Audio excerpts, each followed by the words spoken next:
Hey guys, down here. Welcome back. Chapter 6. How we doing? Good, great, grand, wonderful.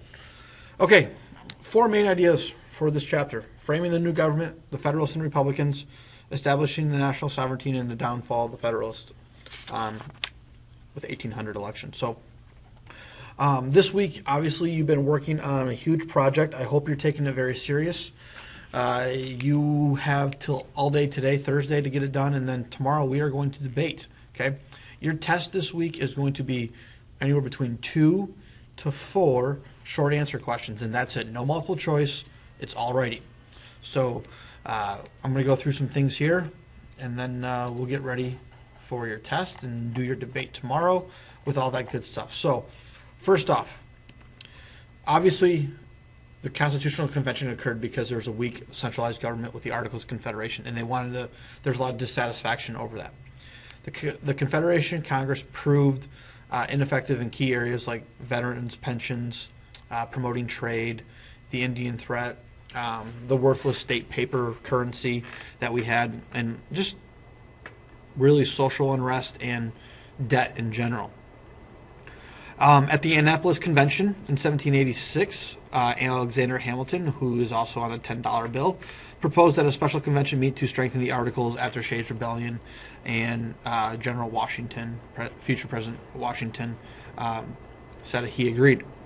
So there were really two main ideas here. There was the Virginia Plan, large states who favored the Virginia Plan, which called for representation based on population, and then the New Jersey Plan, which favored the smaller states, which would give equal representation for every state. In the end, it was a great compromise that won out, and this resolved the divide with the lower house represented based on population and the upper house based on equal representation. So the lower house, meaning the Congress of today, all of our congressmen that we have in the state of Michigan, who our local one is currently Justin Amash, and then all of the upper house, which is the Senate, and there's only 2 per state. Slavery became an issue as well. Slavery was given protections by prohibiting taxes on exports, limiting the tax on imported slaves. This was prohibiting Congress from interfering with the slave trade for the next 20 years, so they just tabled that issue. Also with taxation, there was representation of slaves that counted as 3/5 of a person, and the Constitution omitted the definition of citizenship, as well as a list of any individual rights.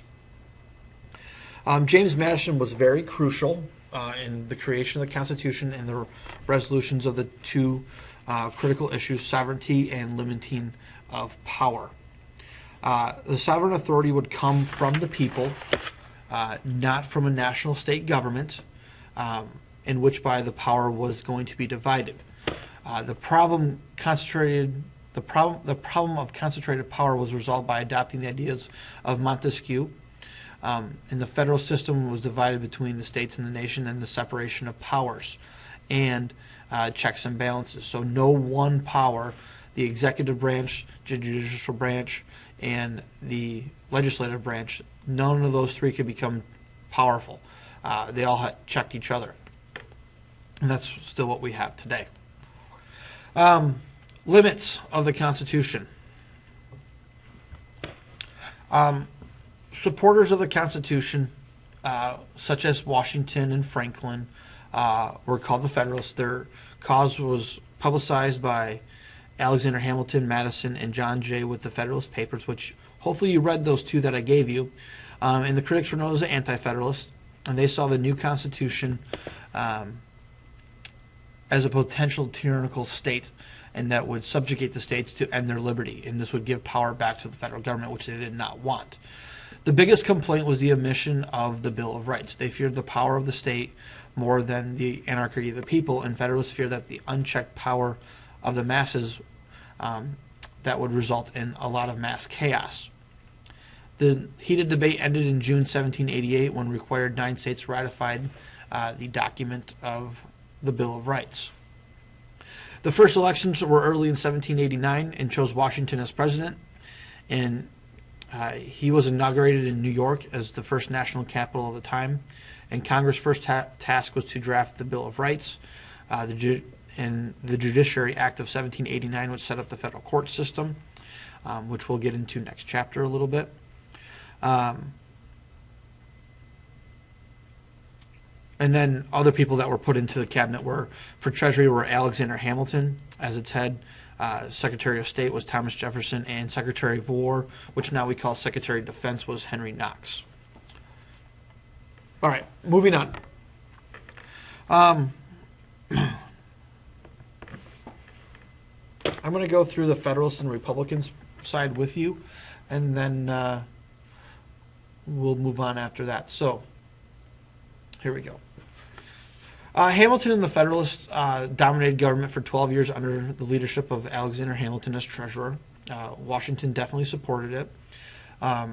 He believed a stable and effective government required the ruling class, therefore rich and powerful, need to take a stake in the success of that. The creation of the federal bank would fill the absence of and developed a banking system and a safe place for depositing any federal funds and collect taxes and pay any expenses that we might have.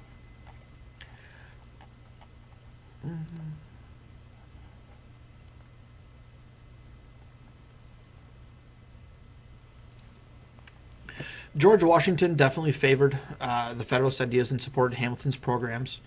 The national debt was one at face of value or at par. The federal government assuming that the state debts accumulated during the Revolutionary War, so they're going to collect all the debt and put it in one place. The creation of the National Bank and his report on manufacturing, an excise tax on distilled liquor, and a protective tariff on any import goods.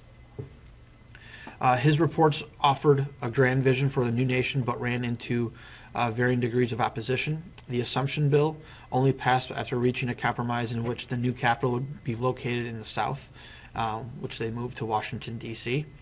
The Bank Bill was the most controversial, and many arguing that the Constitution gave no explicit power to create it, but it passed, and the Bank of the United States received a 20-year charter in 1791.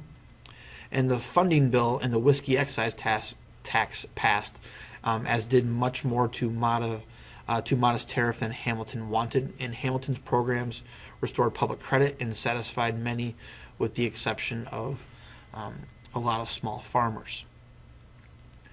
There was definitely some opposition to this.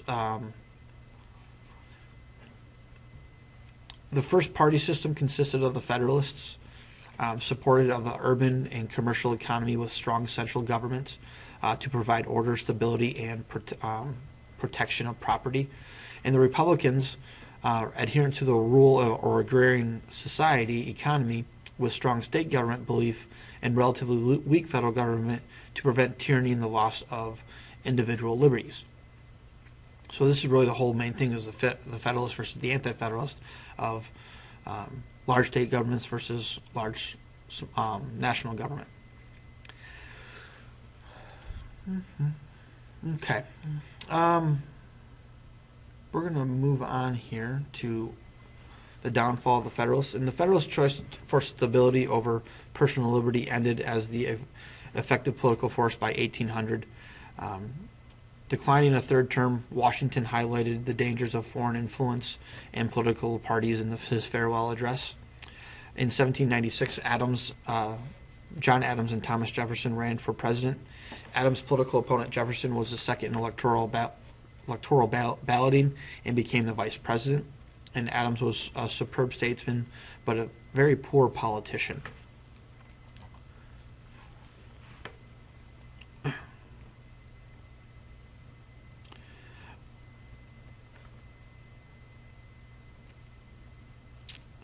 In the face of the party's calls for war, Adams preferred diplomacy and sent a mission over to France.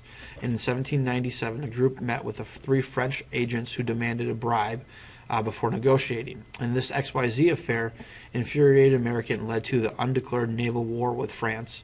And ultimately, France chose to negotiate, averting any war.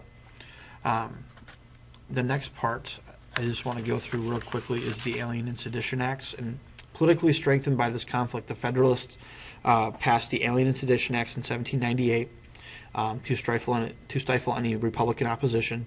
The Republican response was the Virginia and Kentucky resolutions, which used John Locke's compact theory to introduce the concept of nullification of federal laws. And nullification becomes a huge issue in before the Civil War. Party strife engulfed the 1800 presidential election, where Adams and Jefferson were candidates again. However, in the Electoral College, both Jefferson and his vice president running mate Aaron Burr, received 73 electoral votes. Adams received 65. The House of Representatives chose Jefferson, and the judiciary was now the only branch dominated by Federalists, and the lame duck Federalist Congress strengthened its hold in the Judiciary Act of 1801, which provided the last-minute installation of several federal judges known as the midnight appointments. And we will get into more of that next chapter as well. So that's it. I'll see you tomorrow.